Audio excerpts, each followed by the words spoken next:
Bismillah, assalamu alaikum warahmatullahi wabarakatuh. Haatan kusoo dhawaada qaybtii labaad waa structured questions.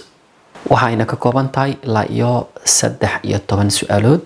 Su'aal walba solution-keeda ayaan soo saaran doonaa insha Allah. Hadda su'aasha ugu horeysa oo kale haddaad fiirisaan waxay u dhacaysaa qaabka noocan oo kale ah. Find cos A plus B having sin A for 50 and sin B 12/13 in quadrant 1. Waa chapter 1 waaye su'aashan waxaa lagu siiyay cos, waxaa laga rabaa inaad soo hesho cos A plus B. Haddii sinka angle-ka A uu la egyahay intaa, sinka angle-ka B na intaa uu la egyahay, cos A plus B maxay noqon lahayd? waxay ku xiran tahay in aad su'aashan furfurto inaad xasuusan tahay cos laba angle oo la isku daraayo maxay la eg tahay. Cos laba angle oo la isku daraayo waxay ahayd sida qaybtii sectionkii horeba aan kusoo sheegnay, waa cos cos sin sin. Haddii calaamadu ay ahayd plus waxaa loo dhexaysiin doonaa labadan qaybood minus. Labada angle haddii ay u dhexaysay minusna, cos coska iyo sin sinka waxaa loo dhexaysiin lahaa calaamada minuska opposite-keeda oo plus ayaa loo dhexaysiin lahaa. Hadda furfurista qaybtan maxay noqon lahayd? Cos A plus B. Haddii aan rabno inaan furfurno, furfuriddu waxay noqon lahayd cos cos sin sin. Labada cos oo hore waxaa la kala raacinaa labada angle.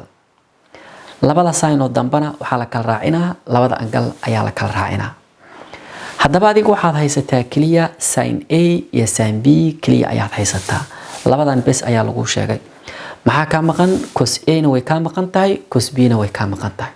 Labadooda marka waa inaad soo heshaa. Labadooda marka aad soo helayso wadooyin badan aad ku soo heli karto ayaa jirto oo midna buug uu ku qorayo, midna buugga noogu qoran maahano, mid kale oo anaga sharxaad aan ku soo sheegnay, sharxaadda aan qaybtii hore idinku soo siiyay ayaan haatan idinku sharxi doonaa oo simple ah. Taasa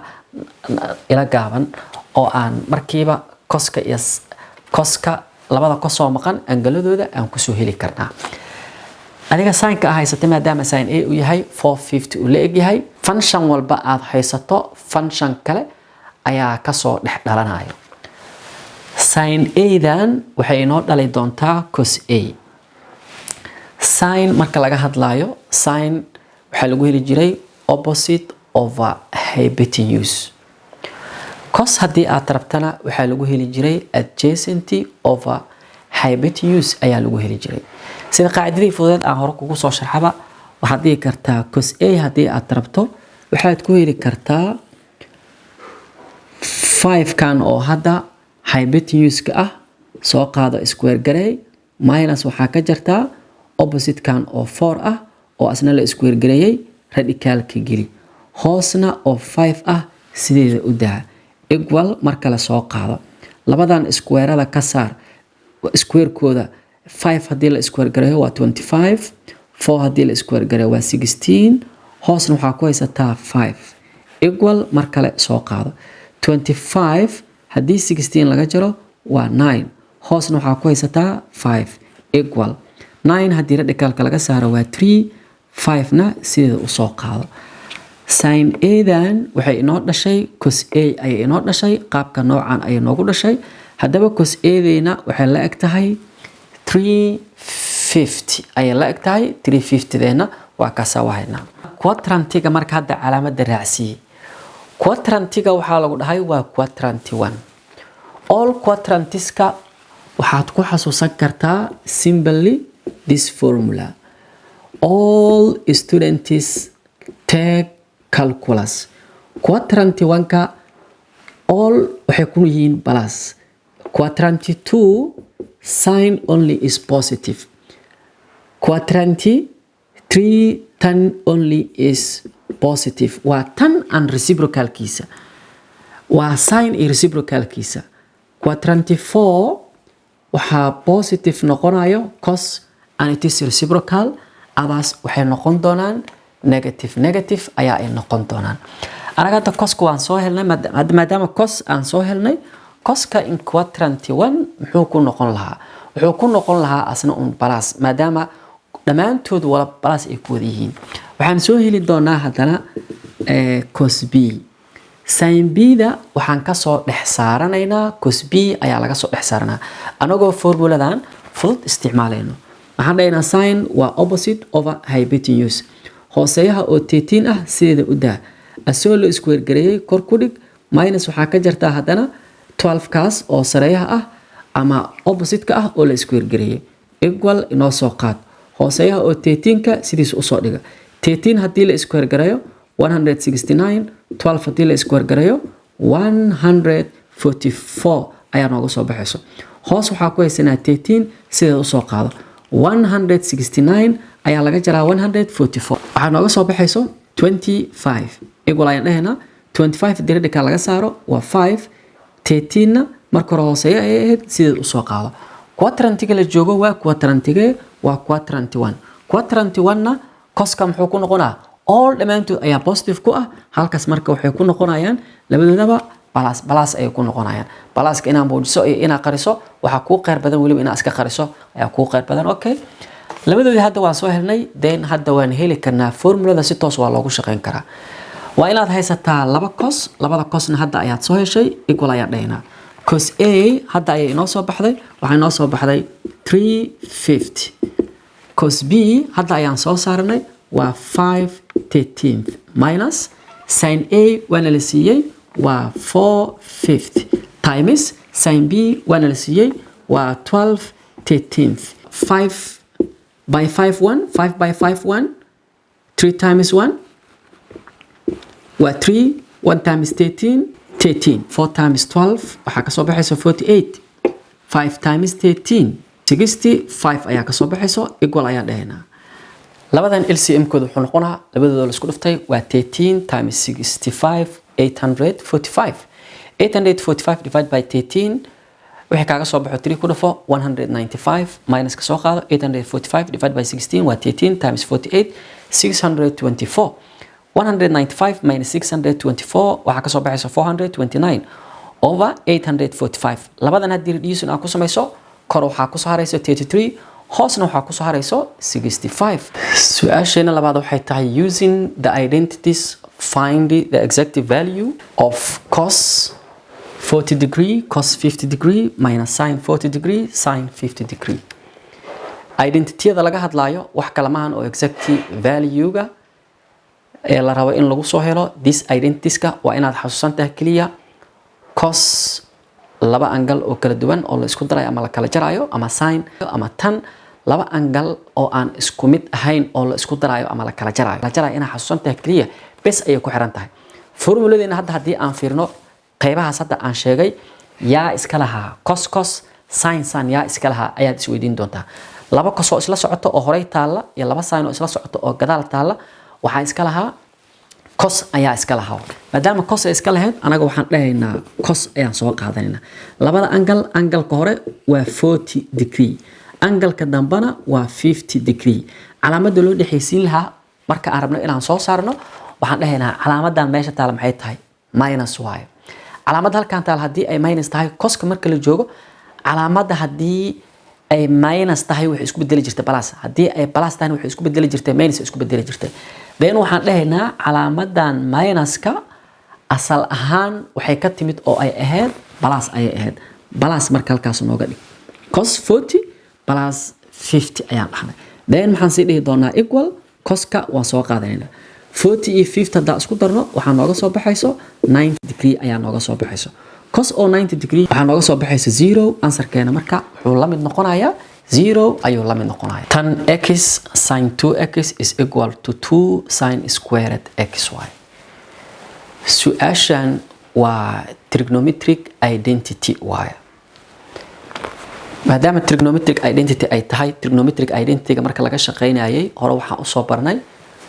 equationka trigonometric equationka wuxuu iska leeyahay two sides left hand side iyo right hand side ayuu iska leeyahay. labada side waxaa la rabaa haddii aad hal side qaadato oo aad furfurto in ay uu ku soo baxo the other side in uu ku soo baxo ayaa la rabaa. labada side marka la furfurayo hore waxaa usoo sheegnay waxaa la qaataa sempre dhinaca badan ee la furfuri karo hadda labadan dhinac hadda fiirino right hand side-ka waa 2 sin squared x bas ayaa ku qoran. dhinacan kale haddaan fiirino waxaa noogu qoran tan x iyo sin 2x ayaa noogu qoran. labada dhinac waxaa badan dhinacan left hand side-ka ayaa badan asaa la furfuri karaa because waan naqaanaa tan angle waxay la eg tahay waan naqaanaa halkan waxaa noogu qoran sin oo double angle ayaa noogu qoran. labadooda marka waan naqaanaa waan furfuri karnaa. haddaan furfurno marka aan hadhow dhahayno solution-ka furfurista marka aan soo qorno waxaan soo qaadanaynaa left hand side-ka. left hand side-keena waxaa waaye tan x sin 2x waaye qaybtaan aan furfuraynaa. qaybtaan markaan furfurno waa inay intaas inoo soo baxdaa. maxaan dhahaynaa tan angle haddii la furfuro tan maxaa lagu heli jiray tan waxaa lagu heli jiray sin over cos ayaa lagu heli jiray. marka sin x over cos x dheh maadaama angle-ka tanka uu wato x u yahay ayagana x la raaciyay. waxaad furfuraysaa haddana sin oo double angle. sin oo double angle hore waxaa usoo sheegnay waxaa lagu heli karaa keliya one formula. formuladaas waxay ahayd 2 sin-ka angle-ka oo ku dhacsan haddana cos-ka angle-ka ku dhacsan. then waxaan dhihi doonaa equal ayaan soo qaadanayna. cos x-kan iyo cos x-kan move way isku baxeen. coefficient 1y inta coefficient 2y 1 times 2 halkan waxaa kasoo baxaysa 2. sin haddii sin lagu dhiftana waxaa inoo soo baxayso sin squared. labada angle-na waxaa laga soo qaadan doonaa 1 angle. waa kuwa inoo soo baxday 2 sin squared x waa inoo soo baxday. then this trigonometric equation is an identity y. laakiin haddii wax kale inoo soo bixi lahayn is not an identity ayaan dhihi lahayn. hadda isku mid ay noqdeen identity y ayaan ku magacaabeynaa. question 4 solve this equation. equation-kan haddaa fiirisaan waa trinomial waaye in la solve gareeyo oo the value of x in la soo helo ayaa la rabaa. laguma solve gareyn karo cannot be solved by factorization. intaaba laguma furfuri karo.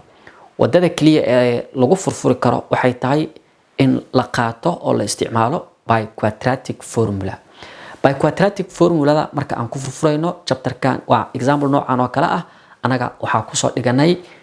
chapter 2ga marka laga hadlayay complex numberska. complex numberada halkan waa looga shaqeyn karaa equation-ka ama trinomialka marka noocan oo kale uu noqdo. hadda trinomialka maadaama noocan oo kale uu yahay waan ku furfuri karnaa by quadratic formula. then laba value ayaa inoo soo baxayso anagoo isticmaalayno by quadratic formula. quadratic formula markaa isticmaalayno waa in marka hore coefficientiska iyo constantiska intaba aan soo saarnaa. waxaan dhahnaa marka hore solution x square-ka coefficientigeeda maadaama 1 u yahay waxaan u qaadanaynaa 1. x-kan caadiga coefficientigiisa waa minus 4 waxaan u qaadanaynaa b. constantigan waa 24 waxaan u qaadanaynaa isna c. then quadratic formula soo qaado x2 waxay la ekeed minus b plus or minus radical b squared minus 4ac all divided by 2 ay soo qaado. then substitution samey ku badbedelo. equal ayaan soo qaadanaynaa minus b-da anaga waxaa haysanaa minus 4 plus or minus radical b-da mar kale waxaa haysanaa minus 4 maadaama b-da ay square tahay minus 4 ta square garay minus 4. a-da waxaa haysanaa 1 1ka inoo soo qaad. c-da waxaa haysanaa 24 24ga inoo soo qaad all divided by 2a. a-da waxaa haynaa 1 1ka inoo soo qaad. then waxaan dhahaynaa equal ayaan soo qaadanaynaa. minuskan banaanka iyo minuskan hadday isku dhacaan waa plus 4 plus or minus radicalka inoo soo qaad 4 square garay waa 16. minuskan pluska ku garac waa minus 4 times 1 waa 4 4 times 24 96 ayaa nooga soo baxayso. 2 times 1na hoos waxaa kasoo baxayso 2 ayaa kasoo baxayso. then waxaan dhahaynaa equal hooseyaha 2da sidiisa usoo qaad 4 dheh plus or minus 96 iyo 16 kala jar 80 ayaa kasoo baxayso. 80gan waxaa la siinaa minus because numberka weyn ayaa minus wata. tiradan hadda minus ay wadataa wax radical gudihiisa ku jiro oo minus wato haddaa aragto waxa waaye waa imaginary waaye. maadaama imaginary ay tahay waa laga saari karaa. waxaan raadinaynaa laba tiro oo mid ay tahay perfect square oo ka bixi karta square root-ka iyo mid aanan perfect square ahayn ayaan raadinaynaa si hadhow midna uu aaga baxo radicalka midka kalena radicalku ugu soo haro minus-ta waxay la egtahay waa I squared waaye iota saasa loogu bedelan doonaa waxaan dhahaynaa marka saa u furfurno 4 plus or minus ayaan dhahaynaa minus 80 gan wuxuu ka yimid 16 times 5 ayaa uu ka yimid minus kan waxa u qaadanay I squared ka waxaan raacinay 16 ka oo hadhow radicalka ka bixi doono 5 ka halkaas uu yaala 2 da waan soo qaadanay 4 noo soo qaad plus or minus de 16 haddii radical laga saaro waxay ka timid 4 maxaa yeelay 16 waxay ka timid 4 times 4 ay ka timid 16 root-ka waxay aga baxdaa marka 4 I squared haddii radicalka laga saaro waxay aga baxdaa I caadi radicalka waxaa ku soo hari doono 5 ayaa ku soo harayso maadaama halkaasi plus iyo minus ay taalo 2dan u kala qaybi labadan qayboodba 2dan mar waxaa raacisaa 4 plus or minus dhexda dhig 4i radical 5 ayadana mar waxaa raacisaa 2da labada qaybba u kala qaybi equal dheh 4 haddii 2 loo qaybiyo waa 2 plus or minus soo qaado labadaana 2 u qaybi 1 2 u qaybi waa 2 halkan waxaa kasoo baxayso 2i radical 5 ayaa kasoo baxayso ansarkeena marka wuxuu la mid noqonayaa 2 plus or minus 2i radical 5 2dan oo ayda aysan la socon waa qaybtii real number-ka ah qaybta ay ayda la socotana waa qaybtaas ayadana waxay noqon doontaa imaginary number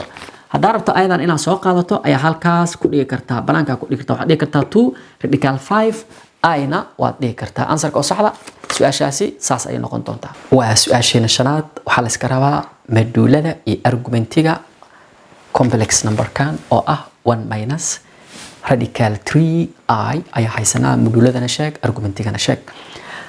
si aad moduulada u soo hesho formulada inaad xasuusato kaliya ayay ku xiran tahay moduula marka la rabo in la helo moduula of a complex number waxaa lagu heli jiray realka oo la isku wargareeyay oo lagu daray imaginaryga oo la isku wargareeyay x-ta iyo y-da waxa u kala taagan qaybtan realka ah ayaa u taagan x-ta qaybta imaginaryga ah oo ay ayda la socoto ayaa u taagan y-da waxaad haysaa adoo formuladan isticmaalayo radicalka marka la soo qaado x-kaaga hadda waxaa haysataa 1 ku bedelo square garay plus y-daada waxaa u taagan hadda radical 3 ayaa u taagan radical 3 soo qaado ayda ka tag then square garay equal ayaan dhahaynaa 1 haddii la square garay waa 1 plus qaybtan haddii la square garayo square-ka iyo square root-ka isku baxaya halkaas waxaa ku soo harayso 3 ayaa ku soo harayso equal 1 iyo 3 haddii la isku daro waxaa ka soo baxayso 4 ayaa ka soo baxayso 4 haddii radicalka laga saaro 4 waa perfect square waxay ka timid 2 times 2 waxaa hadda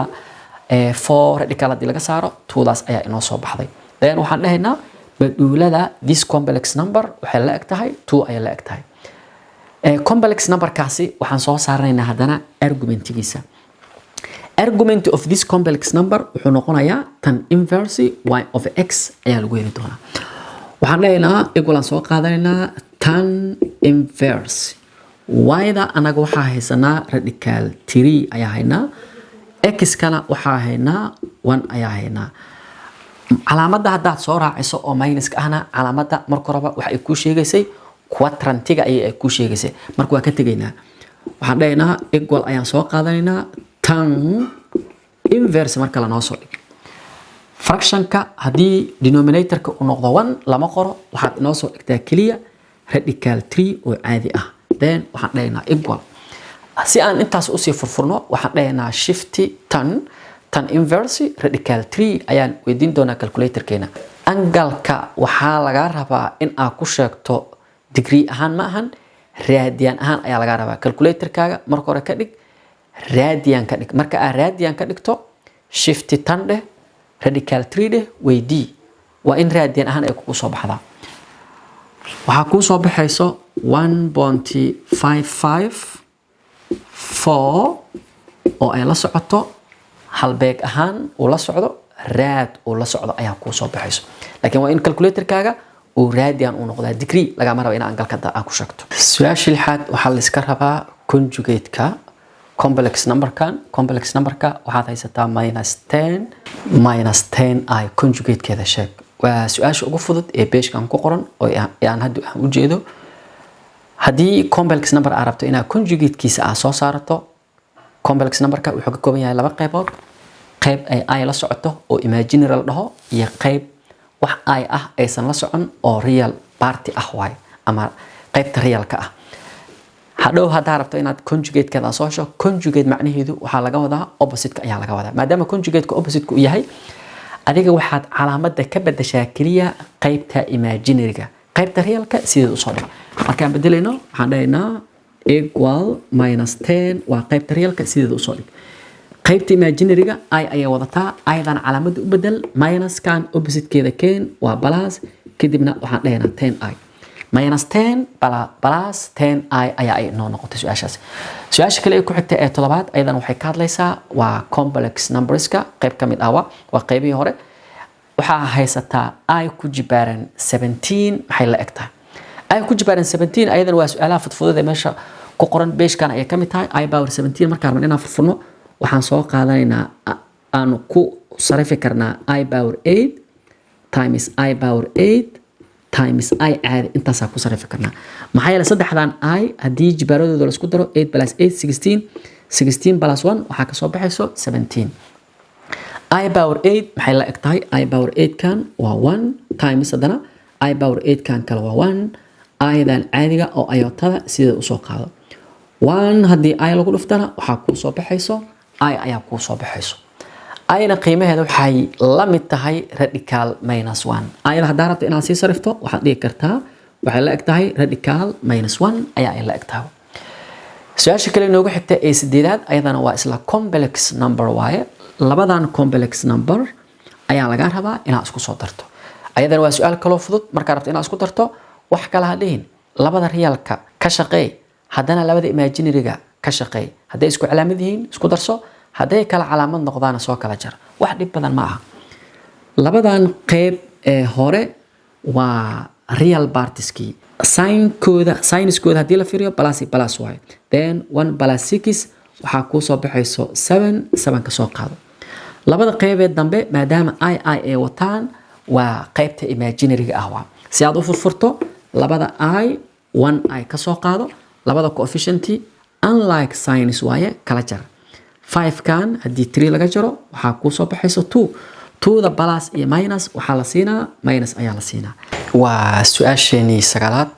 waxay u dhacaysaa sida soo socota. A group of 4 adults and 3 children are to be formed from 8 adults and 5 children. How many possible groups are there? su'aashu waa sidaas. tirada possible groupeska ayaa la iska rabaa in la soo saarto. waxaa lagu siiyey, waxa laga hadlayo waa adults iyo children waay. tirada childrenka iyo adultska marka hore waa la israaciyey, marka dambana waa la israaciyey. waxaana laga rabaa haddii la rabo in group ahaan laga sameeyo adultskaasi iyo childrenkaas, number of possible wayska looga sameyn karo adultskaasi iyo childrenkaasi looga sameyn karo maxay tahay. su'aashu waa su'aal combination ah waaye. qaacidada combinationka ayaan ku shaqeynaa anaga. su'aashu waxay ahayd koox 4 adulti ah ayaa waxaa laga soo doortay 8 adults. haddana koox 3 children ah ayaa waxaa laga soo doortay 5 children ayaa laga soo doortay. number of possible wayska loo soo dooran karo adultskaasi iyo childrenkaasi maxay yihiin waa su'aasha. meesha aan su'aasha gaagaabin lahaa, su'aasha si toos ah ayaan u qoray, waaba dhedheeriyey. waxaan leenahay totally there are 8 adults and 5 children. total ahaan marka aan ka hadlayno adultska waa 8 adults, childrenkana waa 5 children waay total ahaan. a group of 4 adults ayaa la rabaa in laga soo doorto 8 kaasi. 5 childrenkana waxaa la rabaa in laga soo doorto 3 in laga soo doorto ayaa la rabaa. qaab noocee ayay u samaysmayaan? waxay u samaysmayaan marka qaabka noocan waa kala. waa total possible way to choose 4 adult from 8 adult looga soo dooran karo waa kana. qaacidada combination kala soo qaatay, halkan inta lagu qortay, intana waxay ahayd RTL. labada numberba saasaa loo kala qoray. qaacidada marka maxay ahayd? waa n victorial over n minus r victorial haddana r victorial ayay ahayd n victorial anaga hadda waxaa haysanaa waa 8 victorial hoosna waxaa la kala jaraa labadoodii oo la kala jaray kadibna waxaa lagu dhufanaa r victorial ka lagu dhufanaa 8 victorial kan furfur ilaa aad 4 victorial ka gaarayso si aad hadhow isugu bixiso 8 victorial waxay laagtay marka 8 times 7 times 6 times 5 ilaa iyo 4 victorial waa hoosna labadan haddaa kala jarto 8 haddaa 4 ka jarto waa 4 maadaama 4 dana victorial ay qaadan lahayd 4 victorial maxay u dhigantaa waa 4 ku dhufo nambarada ayada ka yaro dhanba ku dhufo waxaan dhahaynaa 4 times 3 times 2 times 1 4 victorial kan kale sideeda ayaa loo soo qaatay then waxaa isku baxaya labadan 4 victorial way isku baxayaan intaan naga isku dhufo intaan u qaybi waxaa kaaga soo baxayso 70 possible ways ka looga soo dooran karo 4 adult from 8 adults waxa waa marka 70 ways waa total possible ways ka to choose 3 children out of 5 children oo laga soo dooranayo 3 children laga soo dooranayo possible ways ka muxuu noqonaa isla qaacidadii combination ka lagu shaqeeyay halkan 5 loo qaatay intan r loo qaatay 5 victorial kor lagu dhigtay 5 iyo 3 oo la kala jarayo haddana 3 victorial 5 victorial furfur ilaa 3 victorial aad ka soo gaarayso si hadhow labada 3 victorial ay isugu baxaan 5 waxaa ku dhufanaysaa nambarada ayada ka yaro dhan ilaa 3 aad ka soo gaarayso 5 times 4 ilaa times 3 victorial 5 haddii laga jaro 3 waxa waaye 2 victorial ay ahayd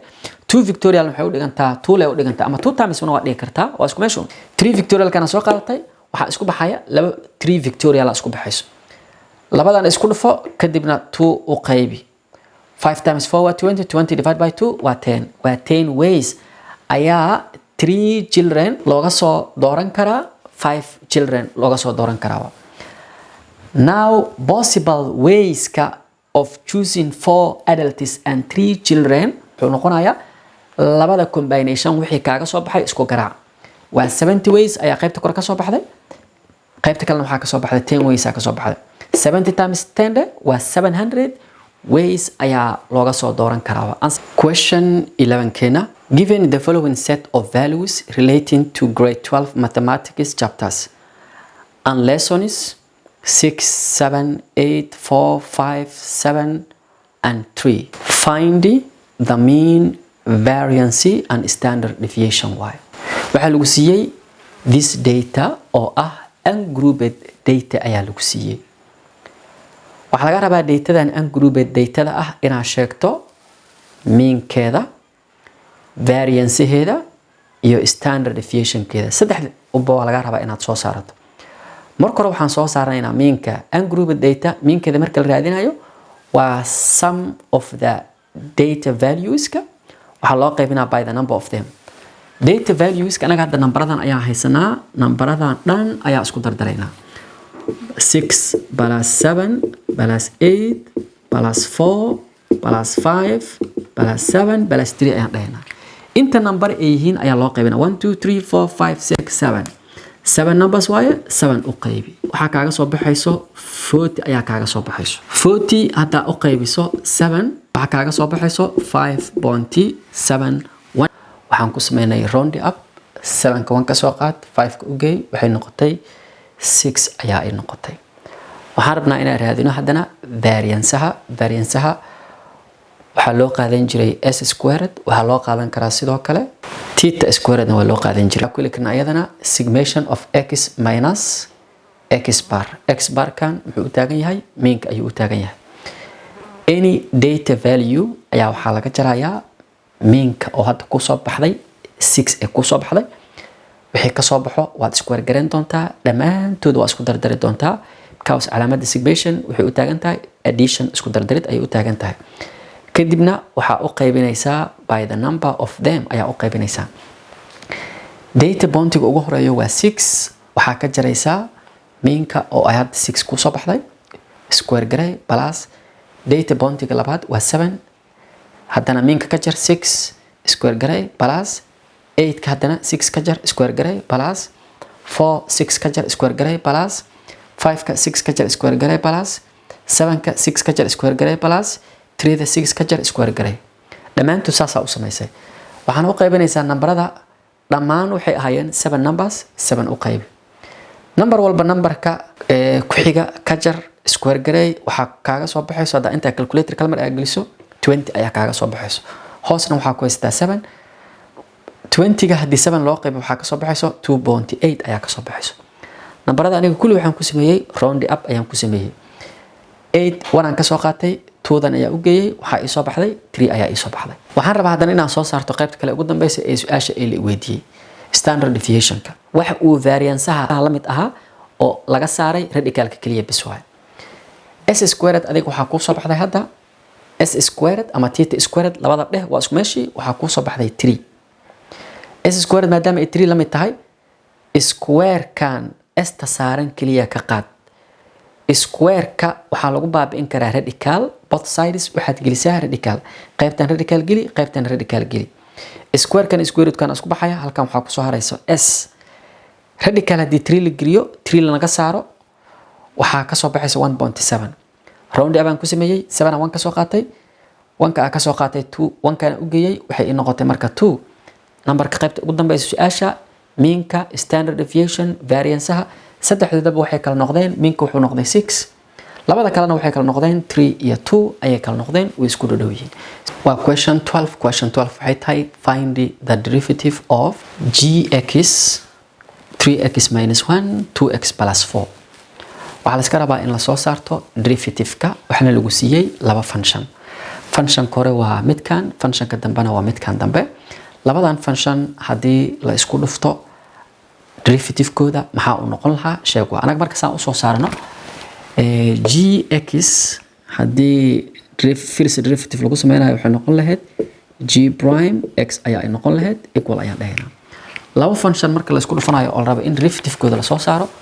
labada function oo isku dhacsan laba mar soo qor ayay ahayd function-ka ayagoo isku dhacsan marka hore waxa waaye 3x minus 1 oo ku dhacsan 2x plus 4 mar kale hadana dib u soo qor waxa mar kale soo qorta hadana 3x minus 1 oo ku dhacsan 2x plus 4 ku dhacsan ayadii ayaad mar kale dib u soo qortay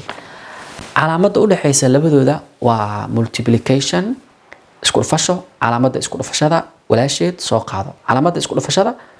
waxay noqonaysaa marka walaasheeda plus ayaa ay noqonaysaa halka waxa ku soo dhigataa pluska ku soo dhig then maxaa ku sameynaysaa maadaama hal derive gareeya la dhahay labadan function kan hore derive gareey labada kalena kan dambe derive gareey derivative-ka adiga waxa u qaadan kartaa dy over dx na waad dhihi kartaa haddaad rabto waxaad isticmaali kartaa prime-ka markan hore drive garee marna kan dambe drive garee laakiin iska ilaali un waxaad horey ku drive gareysay in aad qaybta dambena ku drive gareyso haddii inta function-kan hore aad ku drive gareysay haddana isla function-kan inta aad ku drive gareysay mar kale xaggan ha ku drive gareyn mid kale ee asaga la socdo ku drive garee dhihi doontaa equal kana la drive gareynaa constant haddii la drive gareeyo 0 way hanoo qorin x haddii la drive gareeyo 1 waa 1 ka haddii 3 lagu garaaco waxaa ka soo baxaysa halkaas 3 function-ka kale ee meesha kugu soo haray wuxuu yahay waa 2x plus 4 waa balaskan haddana soo qaado waxaa la drive function-kan lama drive gareynayo soo qor waa 3x minus 1 kan dambe ayaa la drive gareynaa constant haddii la drive gareeyo waa 0 ka tag variable haddii la drive gareeyo waa 1 1 ka haddii lagu dhufto 2 na waxaa ka soo baxayso 2 ayaa ka soo baxayso bracket walba waxa coefficient-iga u ah ku garaac kan hadda waxa coefficient u ah 3 dan ku fur 3 times 2 6x ka soo qaado plus 3 times 4 12 soo qaado plus kan asna soo diyaar bracket kan asna waxa la socdo ku soo garaac 2 dan haddii 3 lagu soo garaaco waa 6x ka soo qaado minus 2 dan haddii lagu garaaco 1 waxa ka soo baxayso 2 then waxaan dhahaynaa equal labadan x waxaan ka soo qaadanaynaa 1x labada coefficient like sinus waaye isku dar 6 plus 6 waxa ka soo baxayso 12 labadan waa like terms waaye laakiin unlike sinus waa hadana kala jar 12 haddii 2 laga jaro waxa ka soo baxaysa 10 10ka plus iyo minus waxaa la siinaa plus maxaa yeelay the greater number ama the larger number ayaa positive wata answer wuxuu noqdaa marka 12x plus 10 ayaa nooga soo baxayso waa su'aashii ugu dambeysay waa question 13 section 2 qaybta section 2 su'aasha ugu dambayso waaye waa question 13 su'aashu waxay tahay find the area under the curve y is equal to x squared plus 2 marka uu intervalkaaga lower intervalka uu yahay 1 halka upper intervalkana uu yahay 3 uu yahay waa chapterkii ugu dambeeyay ee calculusta gaar ahaan qaybta integrationka area under a curve or area between two curves waaye qaybahaas aad waa iska fiirin doontaa sanadkii 21ka waxaa la soo qaatay area under a curve adii maxaa laga dhigi doonaa area under curve ma soo noqon doonto mase area between two curves ayaa soo noqon doonto we don't know adiga laakiin mar walba iska dadaal imtixaan waa lagu dhahay wixii la doonaa laga dhigi karaa two curves laga dhigi karaa one curve laga dhigi karaa hadda one curve waaye haddii one curve ay noqoto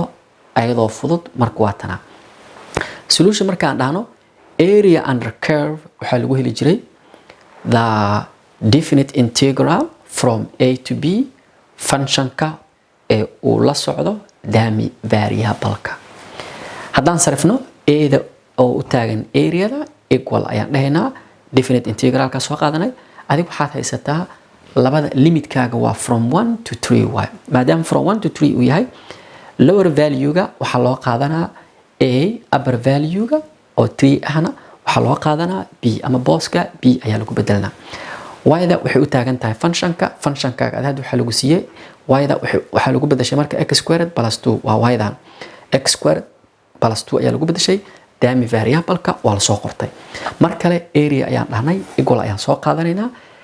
expression-kan ama function-kan aad haysato integration ku samey integration marka aad ku sameynayso increase ku samey jibaarka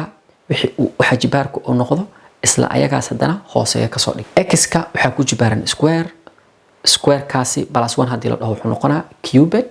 isla cubedna hooseeya aga dhig plus ka soo qaado 2dan waa constanty wax variable ah ma wadato maadaama aysan wadan waxaad raacinaysaa xarafka dami variable-keena maadaama x u wato 2dan waxaan raacinaynaa x ayaan raacinaynaa calaamadii marka waa bedelnay waxaa u bedelnay parenthesiskan from 1 to 3 maadaama ahayd from 1 to 3 geeskan ayaan kusoo qornay halkan marka la joogo maxaa la sameyn jiray functionka marka aad integration aad ku samaysay wixii kuu soo baxay mar waxaad ku bedelataa higher value-ga marna waxaad ku bedelataa lower value-ga shuruuddu waxay ahayd inaad soo hormariso marka aad ku bedelanayso higher value-ga ama upper value-ga marka aad ku bedelanayso horey ku dhig marka aad lower value-ga ku bedelaneysana gadaal ku dhig labada qayb waxaad u dhaxaysiisaa minus sharci ah u dhaxaysii x-ka mar waxaa loo qaatay upper value-ga ama higher value-ga wasaa u taqaano x-ka 3 loo qaatay waa la cubed-ka waa kana 3dan waa la soo qaatay plus al dhahay 2dan x-kan waxaa loo qaatay 3 ayaa loo qaatay minuskan waa minuskii sharciga ahaa sida aad qaybihii horeba ku soo barateen haddana waxaa loo qaadanaa meelaha x-ta aad ku aragto waxaad ku bedelanaysaa lower value-ga x-kan 1 u qaado cubic gray over 3 plus 2dan soo qaado x-ta haddana 1 u qaado waxaad ka shaqaysaa baawarada ama exponentska ka shaqeey inta kale sidoo usoo dhig x cubed waxa waa 27 haddii 3 loo qaybiyo waa 9 plus 2 times 3 6 minus kan soo qaado 1 cubic gray waa 1 over 3 plus 2 times 1 waxaa kasoo baxaysa iyadana 2 ayaa kasoo baxayso si aad usii furfurto waxaad dhihi doontaa a-da mar kale equal soo qaado 9 plus 6 waxaa nooga soo baxayso 15 minuska soo qaado waa mixed fraction waxaa loo bedelay improper fraction qaab noocee habkana loo sameeyey 3dan ayaa 2 lagu dhuftay 6 plus 1 7 kan saasuu ku yimid over 3da waa la soo qaata iyadana then waxaan dhahnay area mar kale equal 15 kana soo qaadanay fraction-kan minus ayaa ka horeeyo asagana wuxuu wataa plus waa lagu furaa minuskan haddii pluskan lagu garaaco minus ay halkaas noqotaa waa 15 minus 7 over 3 then waxaan leenahay area-da equal waa mixed fraction improper fraction ahaan u qor marka aad u qoraysid 3 times 15 wixii kaaga soo baxo minus 7 dheh kor waxaa ka soo baxayso 38 ama 38 hoosna waxaad ku haysataa limidyada haddana la siiyey functionkan curvaha waa kana curvaha